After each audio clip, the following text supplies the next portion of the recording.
Hello friends, welcome back to my channel the Komal space. आज की इस वीडियो में हम सॉल्व करने वाले हैं रेडियोग्राफर एक्सरे टेक्नीशियन का पेपर जो कि कंडक्ट करवाया था रेलवे रिक्रूटमेंट बोर्ड में, उसका second part. First part already मेरे चैनल पे अपलोडेड है जिसमें फर्स्ट टू 10 क्वेश्चंस कराए हुए हैं। अब हम क्वेश्चन नंबर 11 से आगे कंटिन्यू करने वाले हैं। So let's get started. Question number 11, Why is replenishment necessary in an automatic processor's developer tank? यानी ऑटोमेटिक प्रोसेसर के अंदर डेवलपर टैंक में रिप्लेनिशमेंट की ज़रूरत क्यों होती है? तो फ्रेंड्स, ये एक बहुत इजी क्वेश्चन है। डायरेक्ट आपसे रिप्लेनिशमेंट का जो वर्क है वो पूछा हुआ है, तो अपना आंसर क्या हो जाएगा? To restore consumed preservatives and developing agents. कैसे? हमें पता है जब हम फिल्म की प्रोसेसिंग करते हैं तो डेवलपर सॉल्यूशन जो होता है वो यूज्ड अप हो जाता है, यानी काम में आ जाता है। जो भी उसके एक्टिव केमिकल्स होते हैं वो रिड्यूस हो जाते हैं। जैसे कि हमने पढ़ा है डेवलपर के एक्टिव केमिकल्स क्या क्या होते हैं, मेटॉल, हाइड्रोक्विनाइन, फिनाइडॉन, हाइड्रोक्विनाइन। तो ये सब क्या हो जाते हैं, यूज्ड अप हो जाते हैं, रिड्यूस्ड हो जाते हैं।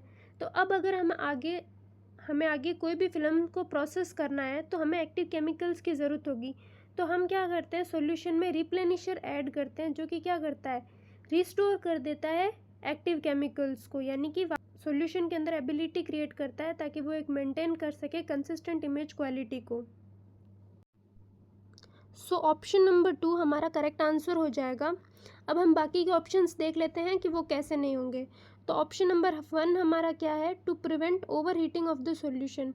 तो फ्रेंड्स, ओवर हीट से सॉल्यूशन को बचाने का जो काम है वो होता है प्रोसेसर के टेम्परेचर सिस्टम का, रिप्लेनिशमेंट का नहीं होता है। तो ये ऑप्शन हमारा गलत हो गया।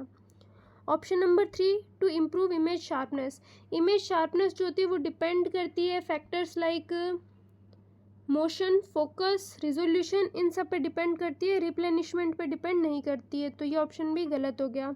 Option number 4, to clean the rollers after each cycle. तो ये जो वर्क है पीरियोडिक मेंटेनेंस का वर्क है, ये रिप्लेनिशमेंट का इससे कोई रिलेशन नहीं है। तो ये ऑप्शन भी गलत हो जाएगा।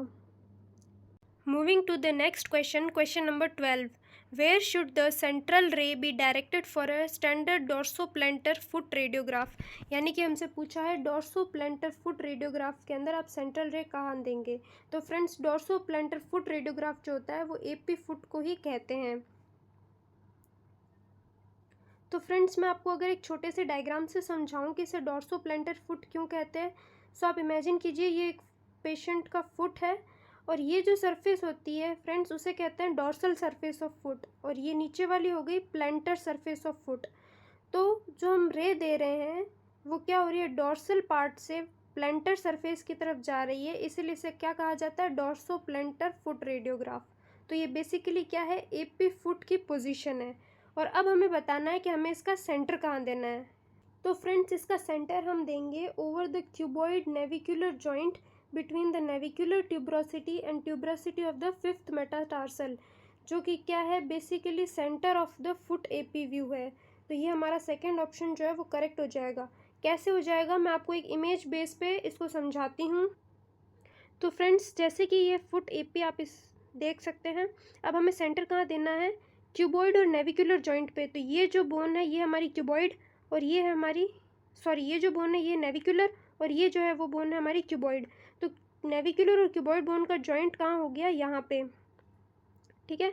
और बिटवीन कहाँ देना हमें, नेविकुलर ट्यूब्रोसिटी जो कि हो गई ये नेविकुलर ट्यूब्रोसिटी, और ये हो गई हमारे फिफ्थ मेटाटार्सल बोन की tuberosity.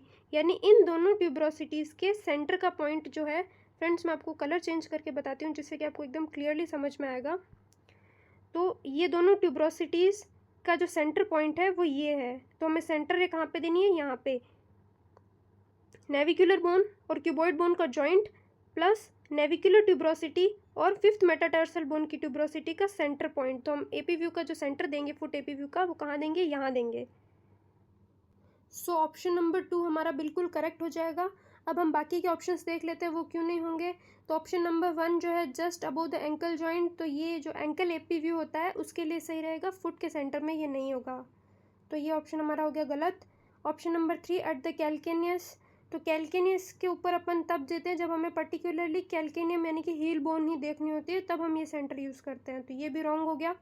Option number 4 at the base of first metatarsal bone, तो ये फुट के सेंटर में नहीं होगा, ये बहुत ज़्यादा मीडियल सरफेस की तरफ हो जाएगा अगर अपन फर्स्ट मेटाटार्सल पे दे देते हैं, तो ये ऑप्शन भी हो गया गलत। हमें सेंटर कहाँ देना है, फुट के सेंटर में सेंटर देना है, मतलब जो सेंट्रल रे देनी है वो फुट के सेंटर में होनी चाहिए, तो उसके लिए ऑप्शन नंबर 2 जो है वो बिल्कुल सही होगा। Next question, question number 13, why should minimal exposure time less than 0.02 seconds be used in neonatal chest imaging. तो फ्रेंड्स नियोनेटल जो होते हैं वो नवजात बच्चों को कहा जाता है, बर्थ से लेकर 28 डेज तक के बच्चों को नियोनेटल यानी कि नवजात कहा जाता है। तो हमसे पूछा गया है कि उनके जो एक्सपोजर टाइम है वो 0.02 सेकेंड्स तक क्यों रखना होता है। तो फ्रेंड्स इसका आंसर हो जाएगा to prevent motion artifact, option number 3। क्योंकि फ्रेंड्स नवजात जो बच्चे होते हैं वो अधिकतर मूव कर जाते हैं और ब्रीथ भी रैपिडली करते हैं, जिसकी वजह से क्या प्रोड्यूस होने का डर रहता है, मोशन आर्टिफैक्ट होने का डर रहता है। इस वजह से हम एक्सपोजर टाइम को बहुत ज़्यादा कम कर देते हैं, शॉर्ट कर देते हैं, जिससे कि क्या हो जाते हैं, उनके जो मोशन होते हैं वो फ्रीज हो जाते हैं, यानी कि गति स्थिर हो जाती है और ब्लर इमेज को हम अवॉइड कर सकते हैं। तो ऑप्शन नंबर 3 हमारा करेक्ट हो जाएगा। बाकी के ऑप्शंस देख लेते हैं कि वो गलत क्यों हैं। Option number 1, to avoid over exposing soft tissues. तो फ्रेंड्स ओवर एक्सपोजिंग का जो है वो एमएएस और केवीपी जैसे फैक्टर्स के ऊपर ज़्यादा डिपेंड करता है, ना कि एक्सपोजर टाइम पर। Next, to reduce radiation dose, option number 2, to reduce radiation dose. तो फ्रेंड्स जो रेडिएशन डोज है वो पर्टिकुलरली सिर्फ टाइम पर डिपेंड नहीं करती है, वो एमएएस पे कम्प्लीटली डिपेंड करती है, यानी एमए इंटू एस। तो पर्टिकुलरली टाइम पे डिपेंड नहीं करती है, एमए पर भी डिपेंड करती है, तो ये ऑप्शन गलत हो जाएगा। Next, option number 4, to improve visualisation of ossification centres. तो फ्रेंड्स ऑसिफिकेशन सेंटर्स के विजुअलाइजेशन जो है वो डिपेंड करता है कॉन्ट्रास्ट के ऊपर और इमेज क्वालिटी के ऊपर, ना कि एक्सपोजर टाइम के ऊपर। तो हमारा ऑप्शन नंबर 3 जो है वो कम्प्लीटली हो जाएगा correct. Moving to the next question, question number 14, what is the primary purpose of a film hanger in radiography. तो फ्रेंड्स ये एक ईजी क्वेश्चन है, जस्ट हमसे फिल्म हैंगर का पर्पस पूछा है कि भाई रेडियोग्राफी में ये क्या काम आता है। तो इसका आंसर हो जाएगा option number 3, to securely hold X-ray films during the manual processing, यानी मैनुअल प्रोसेसिंग जो होती है डेवलपर के अंदर डिप करना, फिर फिक्सर के अंदर डिप करना, उस वक्त जो है एक्सरे फिल्म को होल्ड करके रखना सिक्योरली, ये काम होता है फिल्म हैंगर का। तो ऑप्शन नंबर 3 करेक्ट हो जाएगा। अब रॉन्ग ऑप्शंस को देख लेते हैं एक बार। Option number 1, to store the X-ray films after development. तो फ्रेंड्स एक्सरे फिल्म को आफ्टर डेवलपमेंट स्टोर करने के लिए कैबिनेट्स और एनवलप्स यूज़ होते हैं, ना कि फिल्म हैंगर्स, तो ये ऑप्शन हमारा गलत हो जाएगा। Option number 2, to expose the X-ray film to radiation. तो फ्रेंड्स एक्सरे फिल्म्स को रेडिएशन से एक्सपोज करवाने का काम कैसेट का होता है, फिल्म हैंगर का नहीं होता है, तो ये ऑप्शन भी गलत हो जाएगा। Option number 4, to scan the film for digital conversion. तो फ्रेंड्स ये जो काम होता है वो डिजिटल स्कैनर्स का होता है, ना कि फिल्म हैंगर्स का, तो ये ऑप्शन भी गलत हो गया। तो हमारा ऑप्शन नंबर 3 जो है वो बिल्कुल सही हो जाएगा। और फ्रेंड्स ये काफ़ी इजी क्वेश्चन था, तो ऑप्शन नंबर 3 हमारा करेक्ट है। Moving to the next question, question number 15, why is copper always used in combination with aluminium in compound X-ray filters. तो क्वेश्चन ये पूछ रहा है कि कंपाउंड एक्सरे फिल्टर्स में हमेशा कॉपर और एल्यूमिनियम को साथ में क्यों यूज़ किया जाता है। तो फ्रेंड्स इसका आंसर हो जाएगा option number 2, to reduce filter thickness and absorb copper's characteristic radiation. तो फ्रेंड्स बेसिकली इसमें होता क्या है कि कॉपर जो होता है वो इजीली कम थिकनेस के अंदर भी हायर एनर्जी एक्सरेज को एब्जॉर्ब कर लेता है, जिसकी वजह से फ़िल्टर की क्या हो जाती है, थिकनेस रिड्यूस हो जाती है। और कॉपर के साथ एल्यूमिनियम को इसलिए यूज़ किया जाता है क्योंकि कॉपर क्या करने लग जाता है, साथ में कुछ कैरेक्टरिस्टिक रेडिएशन प्रोड्यूस करने लग जाता है, जिससे एल्यूमिनियम एब्जॉर्ब कर लेता है ताकि इमेज जो है वो ख़राब ना हो और डिस्टॉर्ट ना हो। इस वजह से इन दोनों का कॉम्बिनेशन हमेशा साथ में यूज़ किया जाता है। फ्रेंड्स ये जो क्वेश्चन है सेकेंड टाइम रिपीट हुआ है इसी पेपर के अंदर, पहले भी ऐसा एक सेम क्वेश्चन इससे रिलेटेड आ चुका है, तो इसका ऑप्शन नंबर 2 सही हो जाएगा। अब फ्रेंड्स आपने एक चीज़ नोटिस की होगी, हम जब भी एक्सरे ट्यूब का डिज़ाइन पढ़ते हैं तो हमने हमेशा क्या पढ़ा है कि 2 mm का जो है एल्यूमिनियम फ़िल्टर यूज़ होता है एक्सरे ट्यूब के अंदर। तो फिर ये कॉपर और एल्यूमिनियम का कंपाउंड कहाँ से आ गया। तो फ्रेंड्स मैं आपको बता दूँ, एक्सरे ट्यूब के अंदर जो है 3 टाइप के फ़िल्टर्स यूज़ होते हैं हमेशा। एक होता है इनहेरेंट फिल्ट्रेशन, एक होता है एडेड फिल्ट्रेशन और एक होता है कंपाउंड फिल्ट्रेशन। तो फ्रेंड्स इनहेरेंट फिल्ट्रेशन जो हो गया वो हो गया एक्सरे ट्यूब का जो एनवलप है, ग्लास एनवलप है, वो क्या प्रोवाइड करता है, इनहेरेंट फिल्ट्रेशन। तो ये तो वो हो गया। एडेड फिल्ट्रेशन जो होता है वो होता है अपना 2 mm एल्यूमिनियम वाला जो होता है वो होता है एडेड फिल्ट्रेशन। और कंपाउंड फिल्ट्रेशन जो होता है, कंपाउंड फिल्टर जो होता है वो होता है कॉपर प्लस एल्यूमिनियम वाला कंपाउंड फिल्ट्रेशन। ये कहाँ यूज़ होता है, जहाँ पर हायर एनर्जी एक्सरेज यूज़ होती है, जैसे कि सीटी स्कैन के अंदर, तो वहाँ पे ये यूज़ होता है। तो बेसिकली ये कंपाउंड फिल्टर का क्वेश्चन है जो कि इस पेपर में सेकेंड टाइम रिपीट हुआ है, तो आप इस टॉपिक को एक इम्पॉर्टेंट टॉपिक कंसिडर कर सकते हो। तो अब हम बाकी के ऑप्शन देख लेते हैं कि वो गलत क्यों है। तो option number 1, aluminium alone can not attenuate X-rays. तो फ्रेंड्स ये हमें पता है एल्यूमिनियम अलोन जो है वो एटीन्यूएट कर सकता है एक्सरेज को, लेकिन हमें क्या चाहिए, हायर एनर्जी रेंज की जो एक्सरेज होती है उसे एल्यूमिनियम नहीं कर पाता है, तो ये ऑप्शन हो गया गलत। Next option number 3, copper is too expensive to use alone. तो ऐसा नहीं है, एक्सपेंसिव और कॉस्ट जो है वो नहीं देखी जाती है, रेडिएशन प्रॉपर्टीज़ और फिल्ट्रेशन की प्रॉपर्टीज़ देखी जाती है कि अगर इसे खाली अलोन अपन यूज़ करेंगे तो ये जो कैरेक्टरिस्टिक रेडिएशन प्रोड्यूस करेगा वो हमारी इमेज को क्या करेगी, ख़राब कर देगी, ब्लर कर देगी। तो साथ में एल्यूमिनियम का होना ज़रूरी है, तो ये ऑप्शन भी हो गया गलत। Fourth option, copper does not provide effective filtration. तो ये भी गलत है, कॉपर इफेक्टिव फिल्ट्रेशन प्रोवाइड करता है। तो हमारा ऑप्शन नंबर 2 जो है वो कम्प्लीटली करेक्ट हो जाएगा। Next question, question number 16, which of the following is a recommended technique to reduce attenuation type artifacts in ultrasound imaging. यानी कि अटीन्यूएशन टाइप आर्टिफैक्ट को कम करने के लिए कौन सी टेक्निक हम यूज़ लेंगे। तो फ्रेंड्स पहले अपन समझते हैं अटीन्यूएशन टाइप आर्टिफैक्ट होता क्या है। तो friend basically attenuation type artifact होता क्या है कि जब अल्ट्रासाउंड वेव किसी भी टिश्यू से पास करे तो ऐसी स्ट्रक्चर या तो वो अटीन्यूएट कर दे अल्ट्रासाउंड बीम को बहुत ज़्यादा, यानी टू मच अटीन्यूएट कर दे, जैसे कि स्ट्रक्चर हो गई बोन्स, तो ये क्या करेगी, बहुत ज़्यादा अटीन्यूएट कर देगी। और या फिर ऐसी स्ट्रक्चर्स जो कि क्या करे, बहुत कम अटीन्यूएट करे, जैसे कि फ्लूइड, यानी अल्ट्रासाउंड बीम अगर बोन से पास होगी तो बहुत ज़्यादा अटीन्यूएशन हो जाएगा, और अगर फ्लूइड से पास होगी तो बहुत कम अटीन्यूएशन होगा। इस केस में क्या होता है, अटीन्यूएशन टाइप आर्टिफैक्ट प्रोड्यूस होता है कि जब बहुत ज़्यादा अटीन्यूएट हो जाएगी तो बोन्स या फिर हार्ड स्ट्रक्चर्स के पीछे क्या हो जाएगा, शेडोइंग, और फ्लूइड जैसे स्ट्रक्चर्स के पीछे क्या हो जाएगा, एनहेंसमेंट। तो ये जो अटीन्यूएशन टाइप आर्टिफैक्ट होता है ये 2 टाइप्स का होता है कि जब अल्ट्रासाउंड बीम जो है वो बहुत ज़्यादा अटीन्यूएट हो जाएगी बोन्स जैसे स्ट्रक्चर में, तब क्या हो जाएगा, शैडो फॉर्मेशन हो जाएगा। और जब बहुत ज़्यादा कम अटीन्यूएट होगी जैसे कि फ्लूइड स्ट्रक्चर्स पे, तो वहाँ पे क्या हो जाएगा, फ्लूइड स्ट्रक्चर्स के पीछे इन्हेंसमेंट हो जाएगा। तो ये जो इन्हेंसमेंट आर्टिफैक्ट था ये हमारा इसी पेपर का फर्स्ट क्वेश्चन था। तो बेसिकली हमारे पास 2 टाइप ऑफ आर्टिफैक्ट होते हैं अटीन्यूएशन टाइप में, एक तो होता है शेडोइंग और एक होता है इन्हेंसमेंट। तो अब इसे ओवरकम करने के लिए हम क्या करेंगे, तो हम क्या करेंगे, change the angle of transducer to avoid dense structures.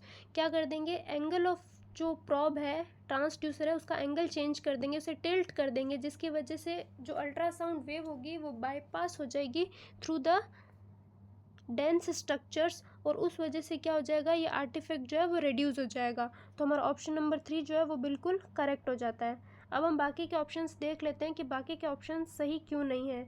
तो हमारा जो फर्स्ट ऑप्शन आता है वो क्या आता है, apply colour Doppler to enhance shadowing, यानी कि कलर डोपलर अप्लाई करना टू इन्हेंस शेडोइंग। तो फ्रेंड्स जो कलर डोपलर होता है वो use to evaluate blood vessels, यानी ब्लड वेसल्स को इवेल्यूएट करने के लिए होता है, नॉट टू रिड्यूस आर्टिफैक्ट। तो ये ऑप्शन हमारा गलत हो जाएगा।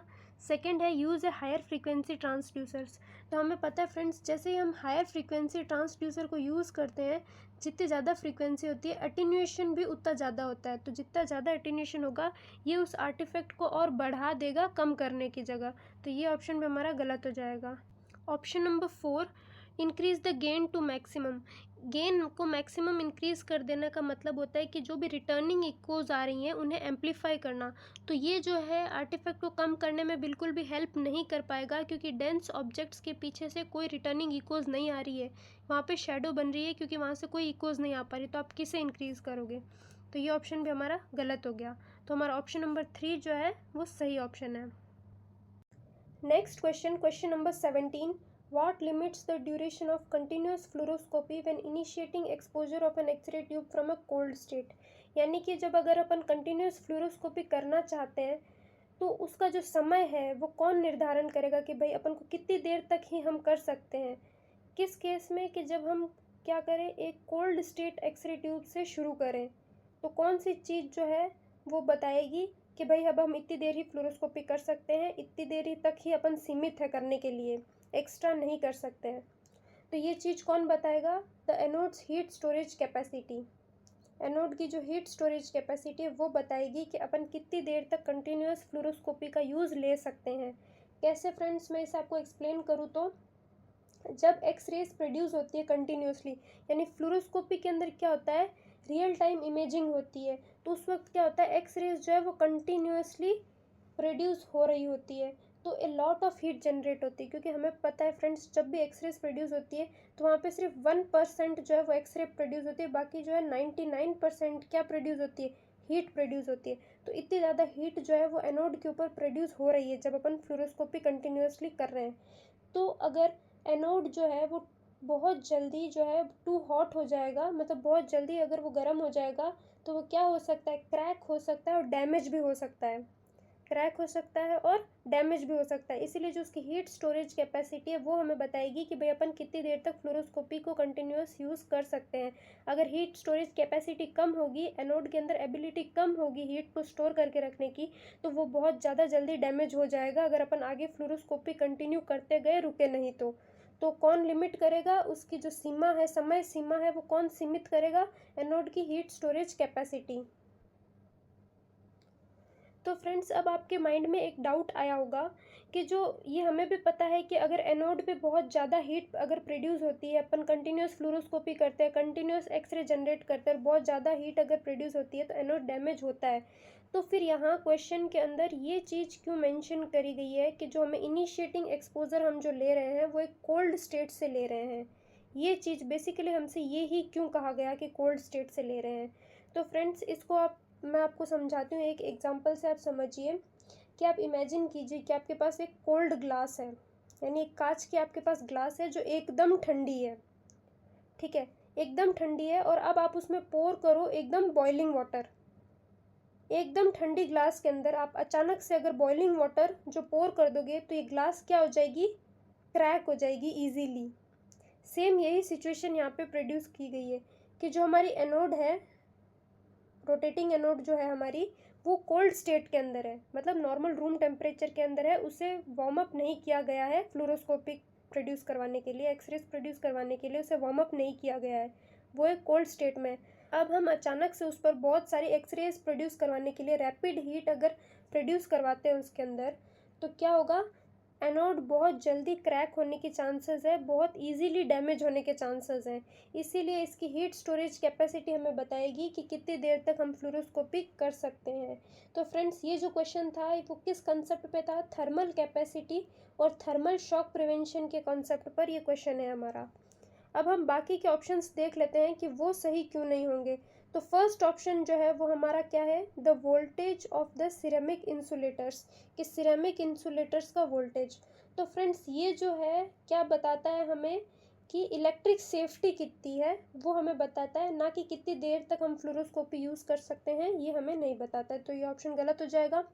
Option number 2, the energy of scattered radiation. तो friends, energy of scattered radiation जो है वो इमेज क्वालिटी से रिलेटेड है, रेडिएशन सेफ्टी से रिलेटेड है, ना कि ड्यूरेशन से, कि कितनी देर हम फ्लोरोस्कोपी कर सकते हैं, तो ये ऑप्शन भी गलत हो गया। Option number 4, the size of focal spot. तो जो the size of focal spot है ये इमेज शार्पनेस को बताता है, ना कि कितनी देर तक हम मशीन को ऑपरेट कर सकते हैं, कितनी देर तक फ्लोरोस्कोपी कर सकते हैं, ये चीज़ जो है फ्लू फोकल स्पॉट डिसाइड नहीं करता है, तो ये ऑप्शन भी हो गया गलत। तो हमारा ऑप्शन नंबर 3 जो है वो हो गया सही। Next question, question number 18, according to ARB guidelines what is the minimum required of any one side dimension for a CT scan room. यानी ARB के गाइडलाइन के अकॉर्डिंग हमें बताना है कि CT स्कैन रूम के अंदर एक साइड के अंदर डायमेंशन में कितनी मिनिमम डिस्टेंस जो है वो रिक्वायर्ड होती है। तो फ्रेंड्स, इसका आंसर हो जाएगा 4 मीटर्स, करेक्ट आंसर हो जाएगा। फ्रेंड्स, ये एक स्टैंडर्ड वैल्यू है जो कि एटॉमिक एनर्जी रेगुलेटरी बोर्ड जो है AERB उसकी गाइडलाइंस के अकॉर्डिंग है।